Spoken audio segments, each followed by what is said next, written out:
Hi, I'm Tanya, and welcome to Chocolate.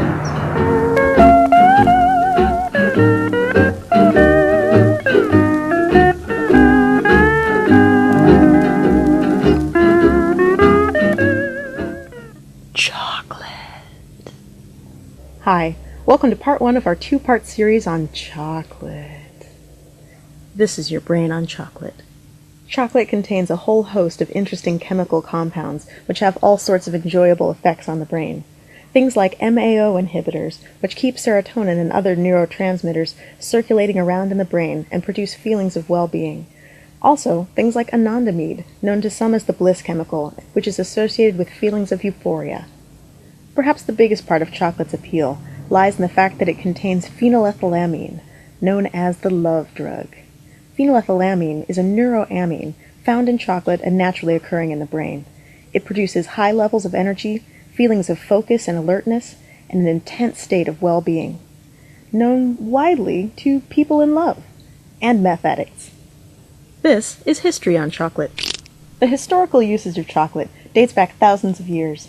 It was prized and revered as an idol by the Mayans.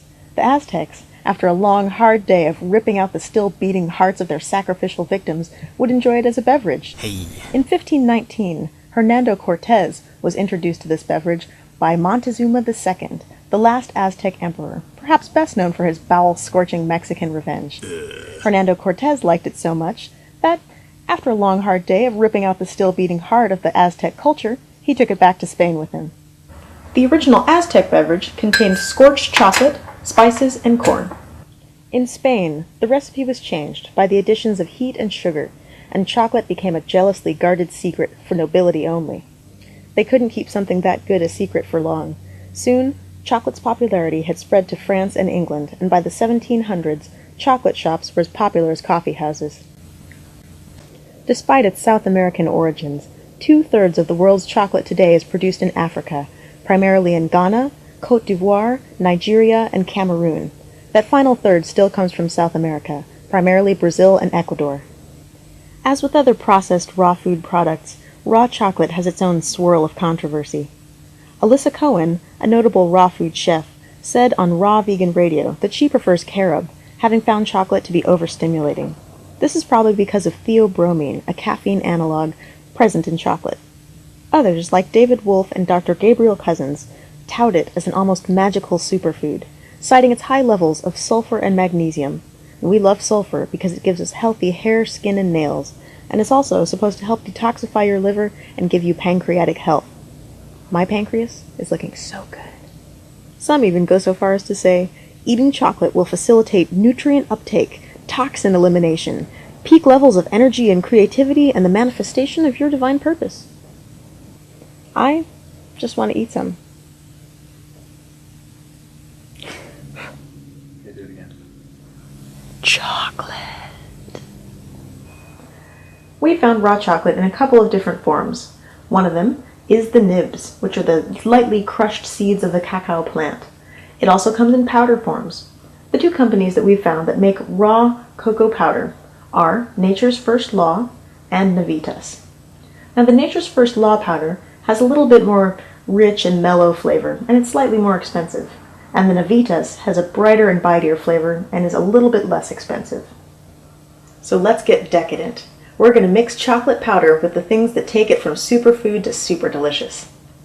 We're going to take 1 cup of cocoa powder, a tablespoon of coconut oil, a 1/4 cup raw agave nectar, and a little bit of salt and vanilla if you like, and it's all going to go in the Cuisinart. In goes the cocoa powder, coconut oil, agave syrup,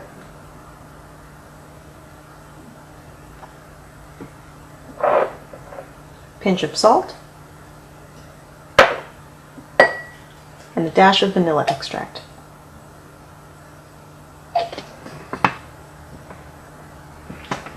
Now we turn it on, see how it goes.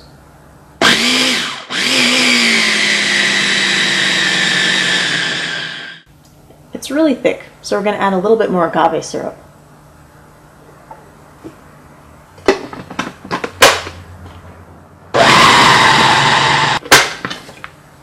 So what we're looking for is this nice, thick, fudgy and creamy consistency, like so. At this point, I'm ready to eat some right now. If you like a little bit firmer texture, you can put it in a dish and put it in the fridge for a little while.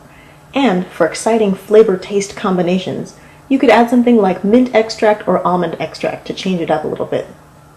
And remember, what I've got here in my spoon isn't like regular chocolate. There's no artificial sugars, there's no dairy, and it's packed with antioxidants. This isn't the stuff you're gonna eat a pound of and still not feel satisfied.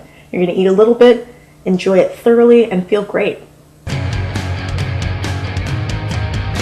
Tomorrow in part 2 of our series on chocolate, we're going to make magic maca balls and the deceptively simple raw cookie dough.